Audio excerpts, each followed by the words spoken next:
Let's talk about release, let's talk about ball flight and good striking. Let's get to it.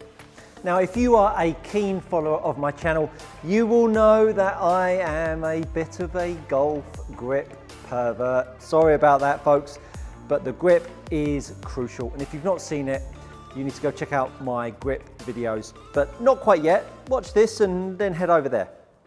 The left hand, for those of you that may not appreciate or understand what I like, is a crease in here. Now you can have a grip across the palm of the left hand and you can have it through the base of the fingers. Base of the fingers is crucial so that the pad of the left hand is in a good spot. Imagine if you were doing a press up, you wouldn't turn your arm out that way, but if you were doing a press up, that same force in the pad of the hand that we want on the top of the golf club. It is crucial.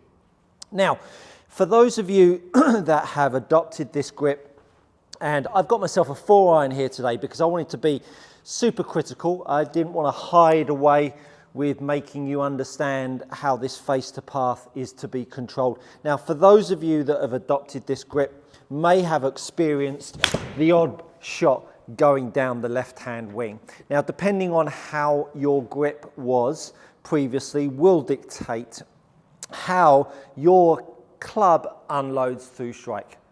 And we've all heard about people talking about the release and the flip and getting that club face turned over.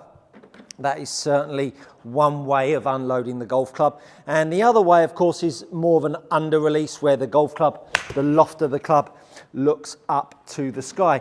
Unfortunately, with both of those releases, there is elevation on the handle and there is a sense that we are, even with the under release, where the club feels like the loft looks up, feels like the club is rising up.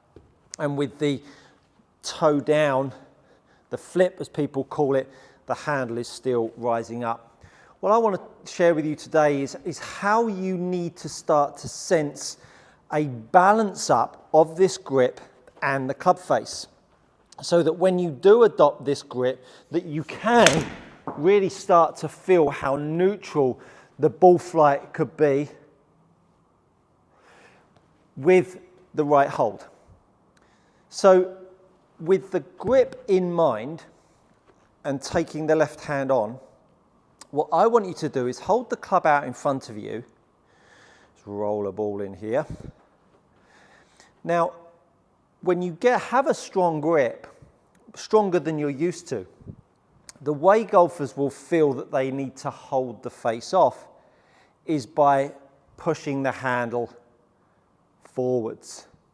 And pushing the handle forwards seems like a good idea because it gives you more angle of attack.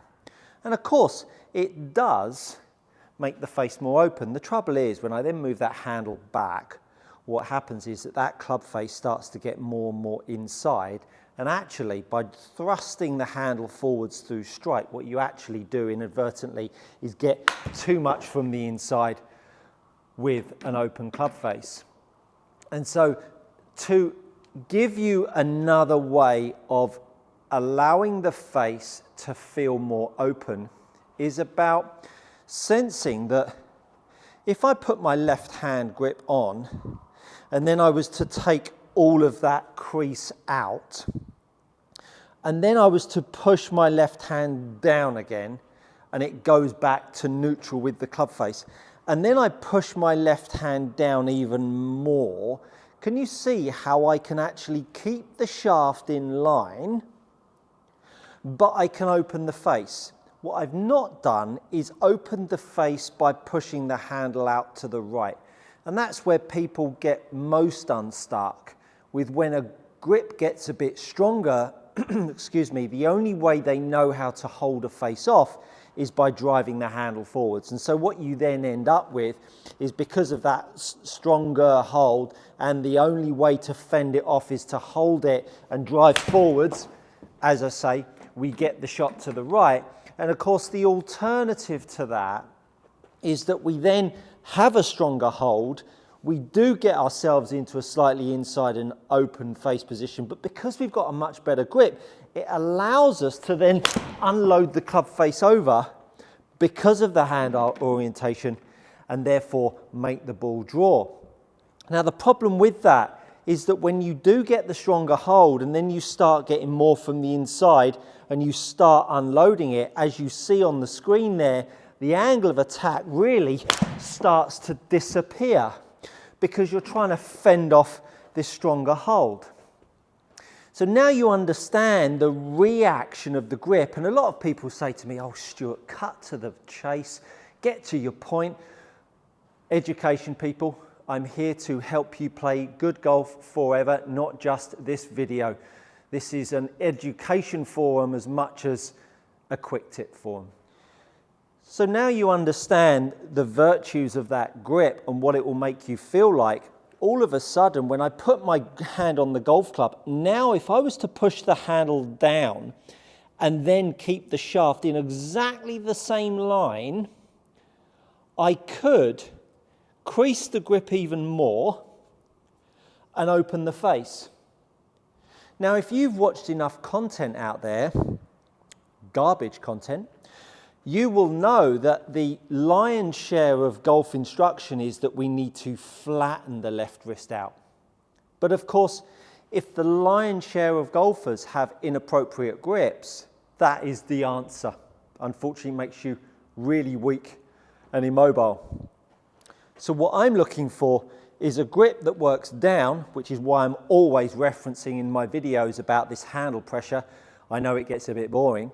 The handle pressure down, which creates the crease, and now I can feel like the golf club can still swing with a strong grip, which if you've got a strong grip, you will always feel like you want to hold on to it, don't you? So now I can have a strong grip, allow the golf club to swing, and actually the reality is, as long as I'm feeling the pressure, and as I push the force down and the face opens up, I can always make down strike, force on the ball, crease with the wrist, so I now get an angle of attack more down, and I get a face to path that's weaker.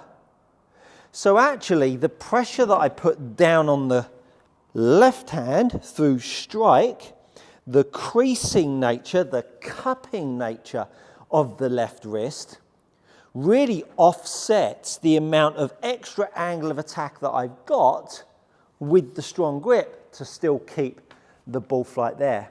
And at that point, it then gives me an opportunity to have a slight volume control on how much I'm hitting down and how much I'm putting crease in the wrist. I'm not under-releasing in any way, shape or form. I'm simply pushing down. Well, if I push down with the handle, the club head rises up. And now as I move around, I can still allow the crease of the wrist to stay there as that golf club swings. And if you get a little bit better at feeling it, what you'll start to be able to manage is the crease of the wrist. The pressure, the crease, and the swing. The pressure on the handle, the swing of the head, and the crease of the wrist. If you're tired of paying too much for premium leather golf gloves, do head over and check out my channel sponsor, GX Golf Gloves. These gloves are trusted by elite, amateurs, and tour players alike. Use my code GOODCOACHING to receive 10% on your next order. As opposed to always feeling like the handle needs to move that way, which is inside out, and you need to bow your left wrist through strike. So the more I push down with the handle, the more I can make the club swing and I can crease the left wrist, which allows me, as I say, hit down, neutral path, and a beautiful little draw. How we use a grip through strike is absolutely crucial. And when you have followed a journey of only believing that a bowed left wrist at the top on the way down to offset all of this monkeying around with our arms and the path of the golf club, you sort of don't even think about the opportunity that actually there's a pressure in the butt of the pad of my golf club, or pad of my left hand rather, and I can still make my forearm rotate and not think of it as just turning the face down. So there's the pressure down, there is the swing around, and you can see there is absolutely no flip in that club face whatsoever. Thanks for joining me. That's good coaching.